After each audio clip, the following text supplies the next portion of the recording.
కాలం పరిపూర్ణమైనప్పుడు దేవుడు తన కుమారుని లోకానికి పంపించునని గల్తీలు రాసిన పత్రిక 4:4 రాయబడింది.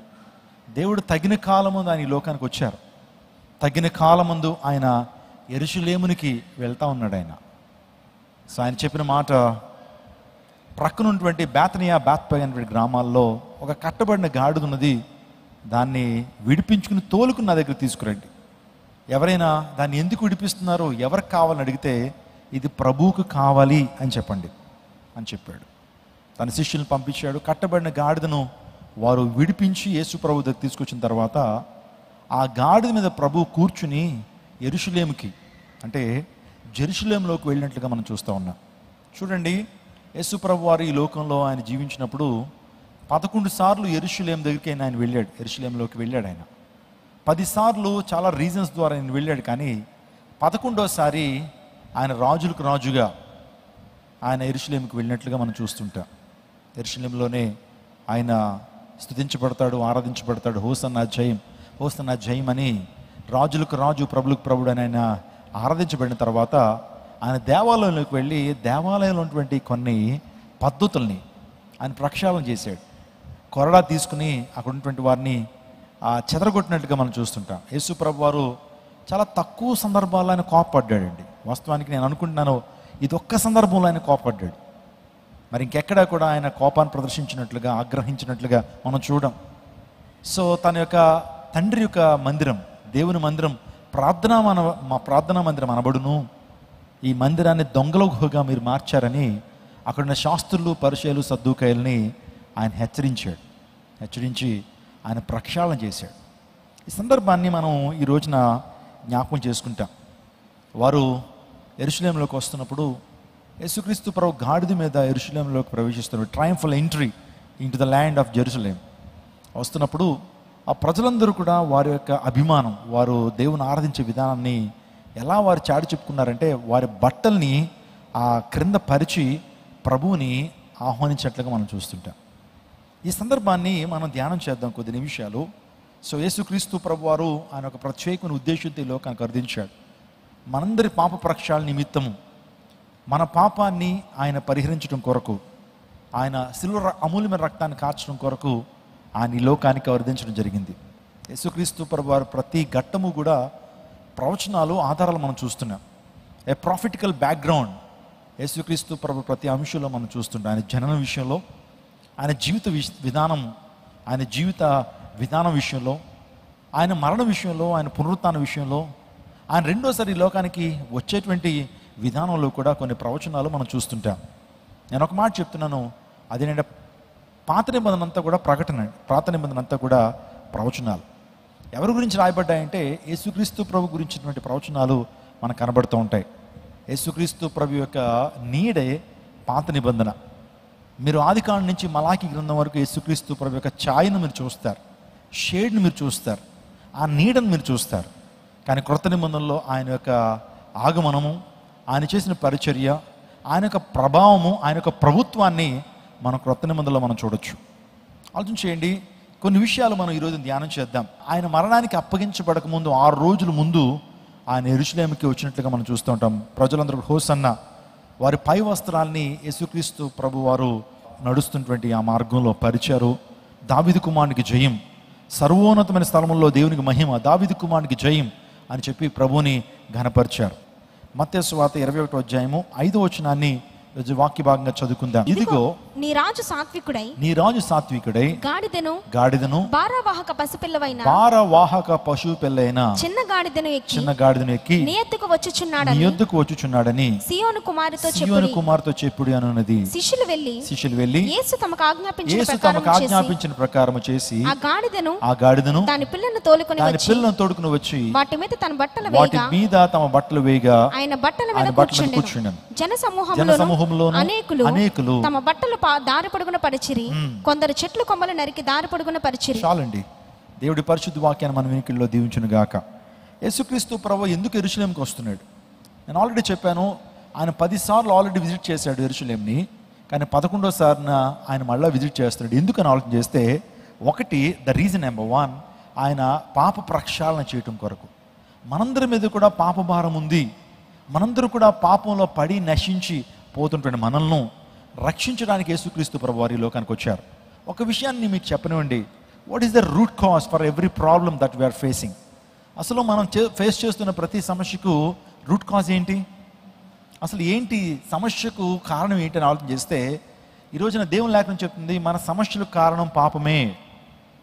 For every problem that you are facing, నీకున్న ప్రతి సమస్య, అది ఆరోగ్యం కావచ్చు, ఆర్థికపరమైన ఇబ్బందులు కావచ్చు, దురాత్మ శక్తుల ప్రభావం కావచ్చు, శాంతి లేకపోవడం కావచ్చు, ఆనందం లేకపోవడం కావచ్చు, నీతిలో కలవరం కావచ్చు, ఆత్మహత్య చేసుకున్న ఆలోచన కావచ్చు, ప్రతి దానికి కూడా రీజన్ ఏంటంటే పాపమే.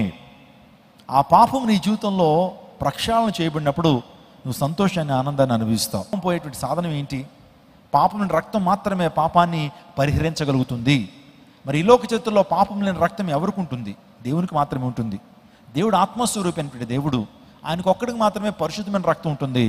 అందుని బట్టే పరమాత్ముడు అయినటువంటి దేవుడు, సృష్టికర్త అయినటువంటి దేవుడు శరీరాకృతిని ధరించి, రక్తమాంసాలు ధరించి, ఆయన వాక్యమైనటువంటి దేవుడు శరీరాన్ని ధరించి లోకానికి వచ్చాడు.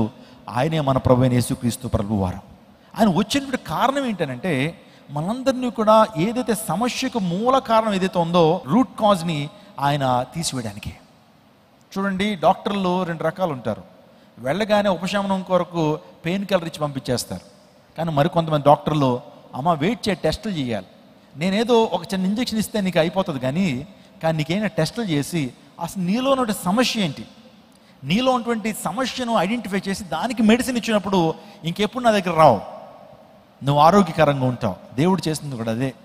మనిషి యొక్క సమస్య, మనిషి దేవుని దగ్గరికి వెళ్తున్నాడు, ఆర్థికపరమైన ఇబ్బందులు అంటున్నాడు, స్వస్థత అంటున్నాడు, లేకపోతే నా జీవితంలో విజయం అంటున్నాడు, నా జీవితంలో ఓటం భారం ఉందంటున్నాడు, నా జీవితంలో ఒంటరితనాన్ని ఫేస్ చేస్తానని అంటున్నాడు, నాకు గర్భఫలం కావాలి, వ్యాపారంలో అభివృద్ధి కావాలి, నాకు స్వస్థత కావాలి అని మనిషి దేవుని కోరుకుంటున్నాడు. దేవుడు అంటున్నాడు, ఇవన్నీ జరుగుతాయ్యా నీలో ఎప్పుడైతే పాపం పరిహరించబడుతుందో, ఆ పాపం ఎప్పుడైతే తీయబడుతుందో ఇవన్నీ ఆటోమేటిక్గా నీ జీవితంలో జరుగుతాయి. నువ్వు అంటున్నావు జ్వరం తగ్గిపోవాలి కానీ పాపం మాత్రం అలాగే ఉండాలంటున్నావు, మళ్ళీ సమస్య వస్తుంది. నీ జీవితంలో ఎప్పుడైతే పాపం అనేది నీ జీవితంలో పరిహరించబడుతుందో ఆటోమేటిక్గా everything will be all right. అదే దేవుడు అక్కడ మాట్లాడుతున్నాడు. ఆ సమస్యను తీర్చడానికి ప్రభు యేసుక్రీస్తు ప్రభువారి లోకానికి వస్తే ప్రజలు అర్థం చేసుకోలేకపోయారు.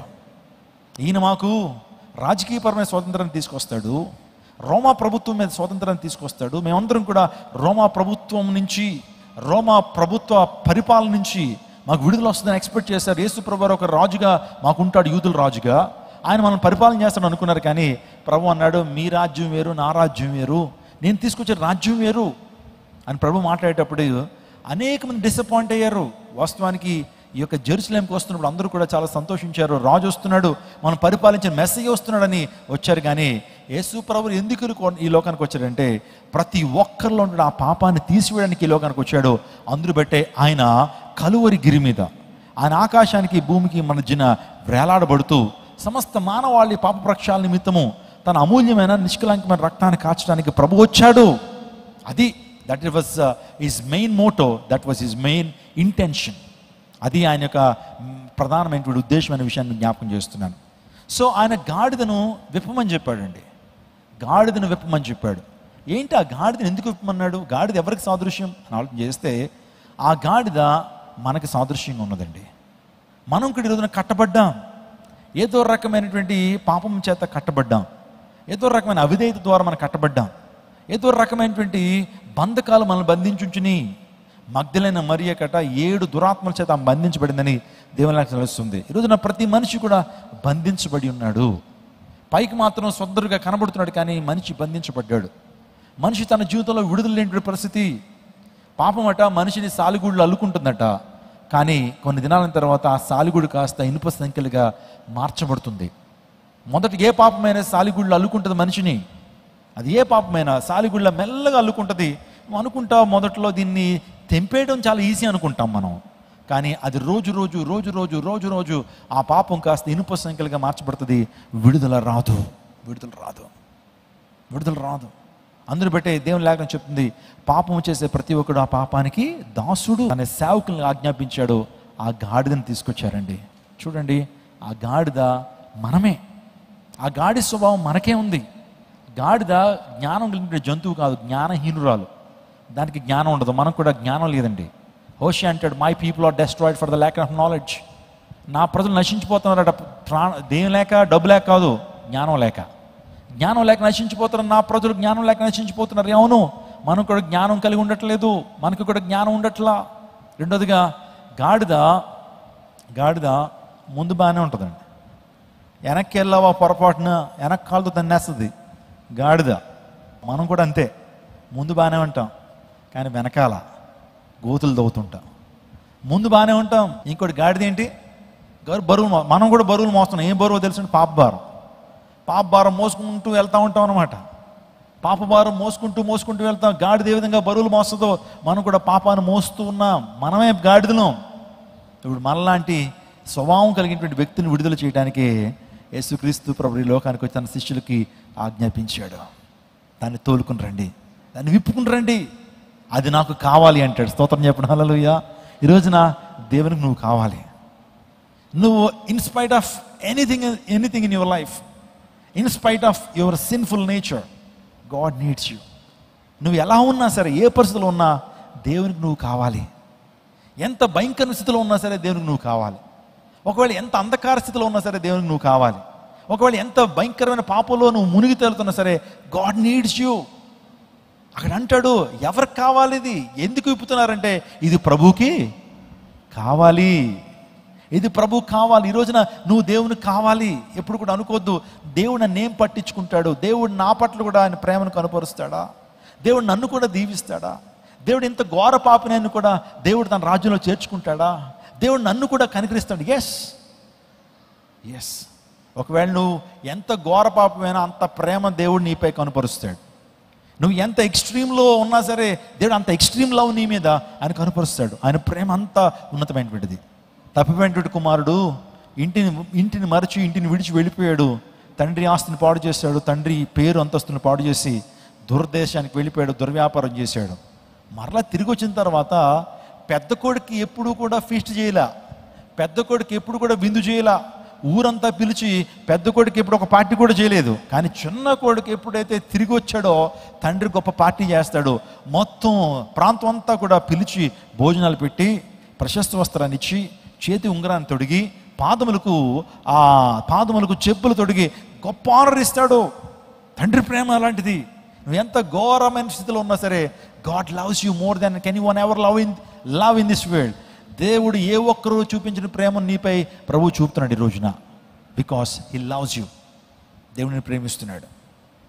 నీలో ఏదో మంచితనం ఉందని కాదు, నీలో ఏదో గొప్పతనం ఉందని కాదు, నువ్వు ఎంత ఘోర పాపమైనా సరే దేవుడు నిన్ను ప్రేమిస్తున్నాడు. నిజంగా దేవుని ప్రేమ అపారమైనటువంటిది. ఆయన గాడిదని వినియోగించుకోవాలనుకుంటున్నాడు, గాడిదని వాడుకోవాలనుకుంటున్నాడు, గాడిద ఘనత ఇవ్వాలనుకుంటున్నాడు. చూడండి, ఆ గాడిద ఘనత ఉందా? బరువులు మోస్తుంది, వెనకాలతో తన్నుతుంది. లేకపోతే గాడిదను ఎవరికైనా చెప్పాలంటే మంచి వస్తువులు ఏమన్నా దాని భుజం మీద వేస్తారండి? ఏమండి, ఆ మురికి బట్టలు, ఇంకా చెప్పాలంటే ఆ మురికి సంబంధించిన అన్నీ కూడా భుజం మీద వేసి మోయిస్తారు. కానీ ఆ గాడిద ఎప్పుడైతే దేవుని సందికి వచ్చిందో, దేవుడు ఎప్పుడైతే పిలిచాడో, నిజంగా విలువలైనటువంటి ఆ గాడిదకు దేవుడు గొప్ప విలువనిచ్చాడు. ఏమంటే గాడిదకి ఎప్పుడైనా సరే మీద వేసేస్తారు కానీ మురికి బట్టలు అది నడుస్తున్నప్పుడు కింద ఏమన్నా తివాచిల్లాగా ఏమన్నా పరుస్తారా? లేదు కదా. కానీ ప్రభు ఆ గాడిద మీద ఉన్నందుకు ఆ గాడిదకి విలువ వచ్చింది. స్తోత్రం చెప్పండి హల్లెలూయా. రోజున నువ్వు ప్రభువును మోస్తే ప్రభువును కలిగి ఉంటే నీకు ఘనత వస్తుంది, నీకు విలువ వస్తుంది, నీ జీవితానికి విలువ ఏర్పడుతుంది. దేవుని కోసం నువ్వు జీవిస్తే సమాజంలో నీకు విలువ, దేవుని దృష్టిలో విలువ, పరలోక రాజ్యంలో నీకు విలువ. దేవాదేవుడు విలువ కలిగిన జీవితాన్ని నీకు ప్రభు నీకు ఇస్తాడు. నీ జీవితానికి వాల్యూ ఎక్కడా? లోకంలో ఉంటే నీ జీవితానికి వాల్యూ ఉంటుందా? పోనీ సాతాను దగ్గర నువ్వు ఉంటే కనుక నీ జీవితానికి వాల్యూ ఉంటుందా? నువ్వు యేసయ్య దగ్గర ఉంటే, యేసయ్యతో ఉంటే నీ జీవితానికి విలువ. స్తోత్రం చెప్పండి హల్లెలూయా. నీ జీవితానికి విలువ ఇచ్చేటువంటి వాడు ప్రభు అండి. నీ జీవితానికి విలువ ఇచ్చేటువంటి వాడు ప్రభు. ఒకవేళ విలువలేంటి నీకు దేవుడు విలువను ఇవ్వగలిగినటువంటి వాడు. యేసు ప్రభు వారు గలిలేనటువంటి కానా పెండ్లి విందుకు వెళ్ళాడు ప్రభు. వెళ్తే అక్కడ నీటిని ప్రభు ద్రాక్షరసంగా మార్చాడు. నీటికి విలువ ఉంటుందా? నీటికి విలువ ఉండదండి. కానీ విలువలేంటి ఆ నీటిని దేవాదుడు విలువ కలిగిన ద్రాక్షరసంగా మార్చాడు. నీటికి రంగు ఉండదు, రంగులేనటువంటి దానికి దేవుడు రంగునిచ్చాడు. నీటికి వాసన ఉండదు, కానీ మంచి వాసన వచ్చేటువంటి ద్రాక్షారసంగా ఆ నీటిని మార్చాడు. ఒకవేళ నీటి వలె రంగు, రుచి, వాసన, విలువ నీకు లేకపోతే ప్రభువుని ఆహ్వానించు నీ వివాహంలోకి, నీ జీవితంలోకి. ప్రభు విలువ కలిగిన జీవితంగా నీ జీవితాన్ని మారుస్తాడు. నా జీవితాన్ని విలువ కలిగిందిగా ప్రభు మార్చాడు. ఈ రోజున ఇన్ని వేలాది మంది ప్రజలు ఇక్కడికి వస్తున్నారంటే ఏదో నా చదువుని బట్టి కాదు, లేదా నా కుటుంబ నేపథ్యాన్ని బట్టి కాదు, నేను అందిస్తున్న వాక్య సందేశాన్ని బట్టి. దేవుడు నాలో ఉన్నాడు, పరిశుద్ధాత్మ దేవుడు నాలో ఉన్నాడు, నేను అందిస్తున్న వర్తమానాన్ని బట్టి వస్తున్నారు తప్పించి నాకున్నటువంటి పేరు ప్రఖ్యాతులను బట్టి కాదండి. ఆలోచన చేద్దాం. ఏదైనా పాలిమ్యాన్కి విలువ వచ్చింది తన ఎడ్యుకేషన్ బట్టి. నేను ఐ డి 2 మాస్టర్ డిగ్రీస్. నేను 2 మాస్టర్ డిగ్రీలు చదివాను, సెక్యులర్ స్టడీస్. ఆ తర్వాత థియాలజీలో కూడా నేను మాస్టర్స్ చేశాను. ఈ చదువును బట్టి కాదు నాకు విలువ, లేదా నాకున్న రూపాన్ని బట్టి కాదు నాకు విలువ, నాకున్న హైట్ని బట్టి కాదు నాకు వచ్చినటువంటి విలువ, కానీ యేసయ్యని బట్టి నాకు విలువ. స్తోత్రం చెప్పండి, హల్లెలూయా. నా జీవితంలో యేసయ్య లేకపోతే నా జీవితం అంతా సున్నాయే. ఈరోజు నీ జీవితంలో వెండి, బంగారం, ఆస్తిపాస్తులు, వజ్ర వైడూర్యాలు, పొలాలు, భూములు, ఆస్తిపాస్తులు, బంధువులు, శ్రేయోభిలాషులు వీళ్ళందరూ నీకున్నా సరే యేసు లేకపోతే ఇవన్నీ సున్నా. అర్థమైందండి? ఒకవేళ యేసు ఉంటేనే ఒక్కొక్కటి యాడ్ అవుతూ ఉంటుంది. మ్యాథమెటిక్స్ తెలిసినటువంటి వారు ఇక్కడ ఉన్నారు, మీరు చూడండి. సో ఒకటి పక్కన ఏమండి, ఇటు పక్కన జీరోలు వేసుకుంటే ఆ ఒకటికి వాల్యూ పెరుగుతుంది, కానీ ఇటు పక్క వేసామనుకోండి వాల్యూ రాదు. జీరోకి ఇటుపక్క వేస్తేనే ఆ యొక్క ఒకటికి వాల్యూ ఉంటుంది, కానీ ఇటు పక్కన వేసుకుంటే ఆ యొక్క ఒకటికి వాల్యూ ఉండదు. నీ జీవితంలో యేసుక్రీస్తు ప్రభు నీ హృదయంలో చేర్చుకుంటే, నీ జీవితంలో కలుపుకుంటే నీ జీవితంలో విలువ. ఎప్పుడన్నా అనుకున్నావా లోకంలో జీవిస్తున్నావు, సుఖిస్తున్నావు, రోజు అదే కార్యాలు చేస్తున్నావు, ఎప్పుడైనా సరే ఈ పాపాన్ని విడిచిపెట్టి మంచిగా జీవించాలి, ప్రభు సన్నిధిలోకి రావాలి, ప్రభువుని గణపరచాలి, ప్రభువుని ఆరాధించాలి, ప్రభు యొక్క సేవ చేయాలి, ఒక మంచి వ్యక్తిగా మారాలి, నేను ప్రత్యేకించబడాలనే కోరిక నీకు వస్తే చాలు, నీ విలువ పెరిగిపోద్ది. అదేంటంటే దేవుడు గాడిదని ఎందుకు ఎంపిక చేసుకున్నాడు? ఎన్నో జంతువులు ఉండగా, గుర్రాలు ఉన్నాయి, ఆవులు ఉన్నాయి, ఇంకా చెప్పాలంటే రకరకాల జంతువులు ఉండగా దేవుడు గాడిదని ఎందుకు ఎంపిక చేసుకున్నాడు? Why did Jesus choose donkey as his vehicle? అతని వాహనంగా, దేవుని వాహనంగా దేవుడు ఎందుకు ఎంపిక చేసుకున్నాడంటే నేను 3 కారణాలు త్వరగా చెప్తాను. ఒకటి, నిజంగా దేవుడు ఆ యొక్క వాహనం మీద వస్తాడని క్రీస్తు పూర్వం 720 సంవత్సరంలో ఒక ప్రవక్త ప్రవచించాడు. ఆయన జకరియా ప్రవక్త ఏం ప్రవచించాడు ఒకసారి చూద్దామా? జకరియా గ్రంథం 9:9 సియోను నివాసులారా బహుగా సంతోషించుడి, యెరూషలేము నివాసులారా ఉల్లాసముగా ఉండుడి. నీ రాజు నీతిపరుడును రక్షణ గలవాడును దీనుడై గాడిదను గాడిద పిల్లను ఎక్కి నీ యొద్దకు వచ్చుచున్నాడు. ఇది ఎప్పుడు చెప్పబడింది? నేను పైన కూడా రాశాను, క్రీస్తు పూర్వం 700 సంవత్సరాల క్రితం. అంటే సుమారుగా ఈ ప్రవచనము క్రీస్తు పూర్వం 700 సంవత్సరాల క్రితం ప్రవచింపబడింది. ఆ ప్రవచనం ఇప్పుడు నెరవేర్చబడింది. సో సియోన్ నివాసులారా అంటే, సియోన్ అంటే యెరూషలేము నివాసులారా బహుగా సంతోషించుడి, యెరూషలేము నివాసులు ఉల్లాసంగా ఉండుడి. నీ రాజు నీతిపరుడును రక్షణ గలవాడును దీనుండై గాడిద పిల్లని ఎక్కి నీ యొద్దకు వచ్చుచున్నాడు. అంటే పామ్ సండే యొక్క ప్రత్యేకమైనటువంటి ఉద్దేశం, యేసుక్రీస్తు ప్రభు గాడిద మీద వచ్చాడు. గాడిద మీద ఎందుకు రావాల్సి వచ్చింది అంటే, ఒకటి, ప్రవచనాలు నెరవేర్చడానికి యేసుక్రీస్తు ప్రభు ఇష్టపడుతున్నాడు. ప్రవచనాలు నెరవేర్చడానికి ఈ లోకానికి వచ్చాడు. Why did Jesus come to this world? To fulfil all the prophecies which are written in old టెస్ట్మెంట్లో రాయబడిన ప్రతి ప్రవచనాన్ని యేసుక్రీస్తు ప్రభు నెరవేర్చడానికి వచ్చాడు. మీరు గమనించండి, యెషయా ప్రవచనాలు యేసుక్రీస్తు ప్రభు నెరవేర్చబడిన, ఆయన జన్మం గురించి, ఆయన యొక్క మరణం గురించి కూడా యెషయా గ్రంథం 53 చెప్పబడినటువంటి ప్రవచనాలు నెరవేర్చబడినాయి. ఈ యొక్క పామ్ సండే గురించి, మట్లాదివారం గురించి కూడా జకరియా ప్రవచించాడు. ఆయన గాడిద మీద వస్తాడు. అవును, యేసు ప్రభు వారు ప్రవక్త కాదు, కానీ ప్రవచనానుసారుడైన. చాలామంది మహమ్మదీ సహోదరులు యేసు ప్రభు వారు ప్రవక్త అంటారు. యేసు ప్రభు వారు ప్రవక్త కాదు. Is not a profit. యేసుక్రీస్తు ప్రభు వారు దేవుడు, ఆయన మెస్సయ్య, ఆయన ప్రవచనానుసారుడు. ఏ ప్రవక్త కూడా యేసుక్రీస్తు ప్రభువలే మరణాన్ని తిరిగి జయించలా.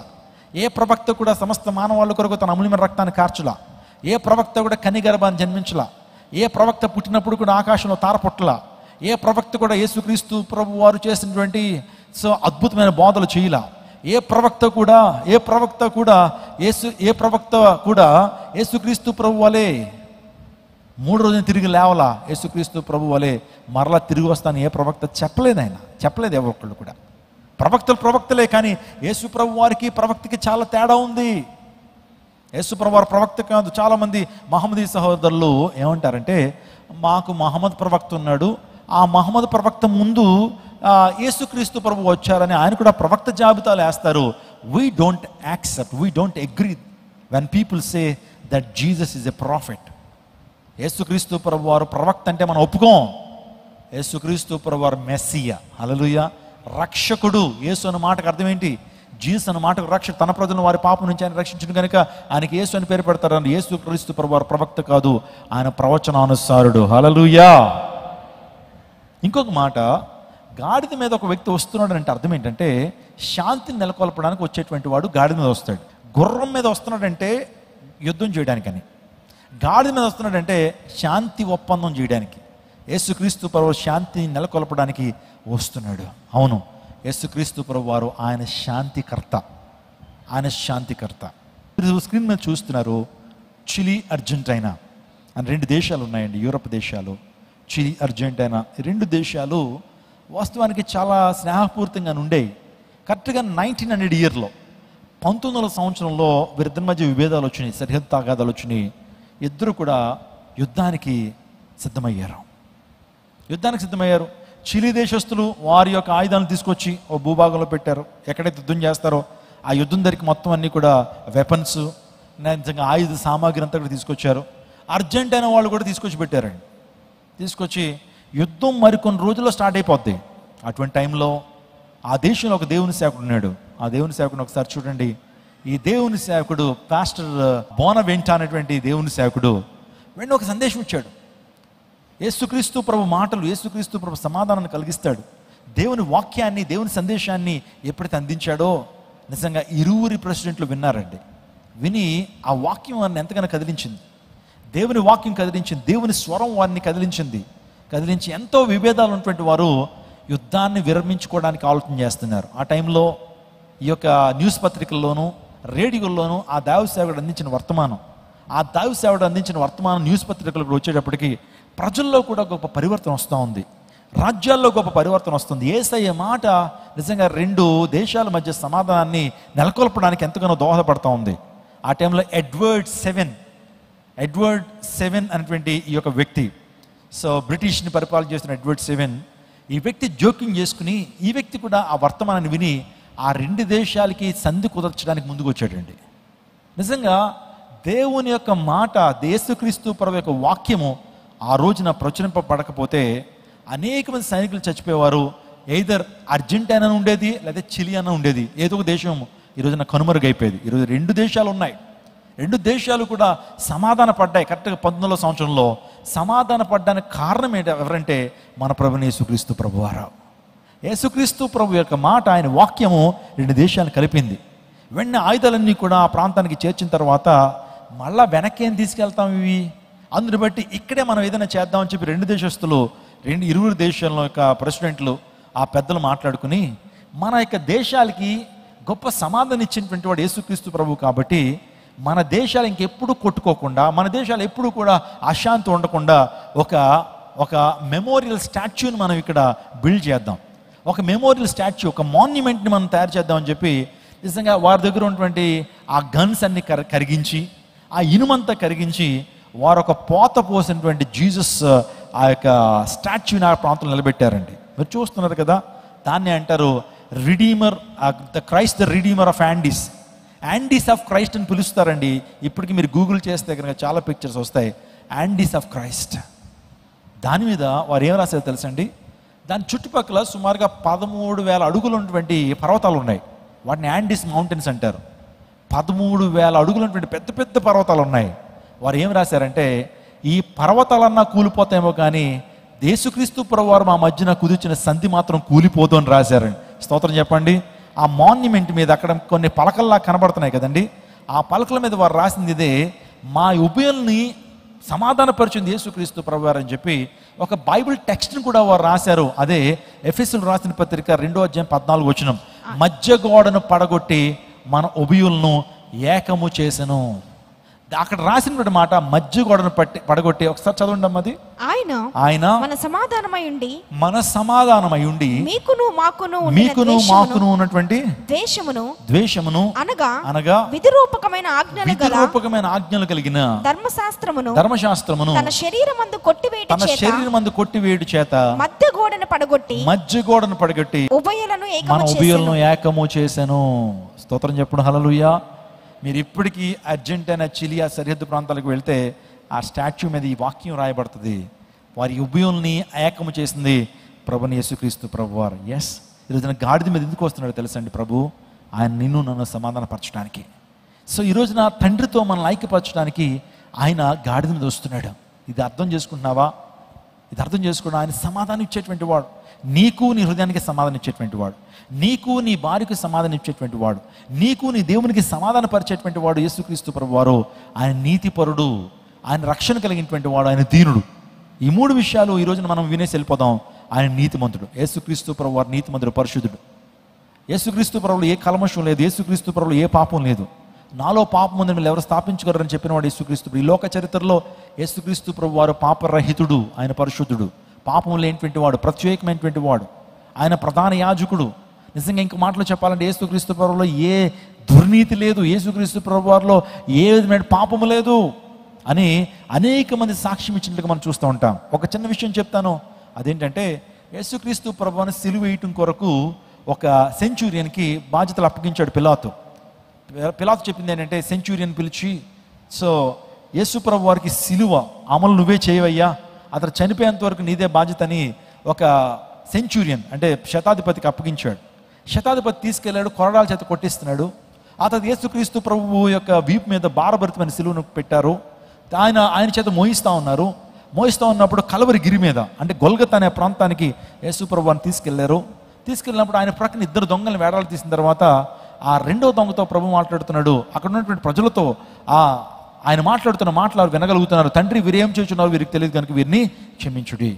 ఏలి ఏలి లామ సబక్తాని అని ఎప్పుడైతే పలకగానే, నా దేవా నా దేవా నా చెయ్యి ఎందుకు విడినాడిత్వని ప్రభు మాట్లాడగానే అక్కడ అద్భుతం జరిగిందండి.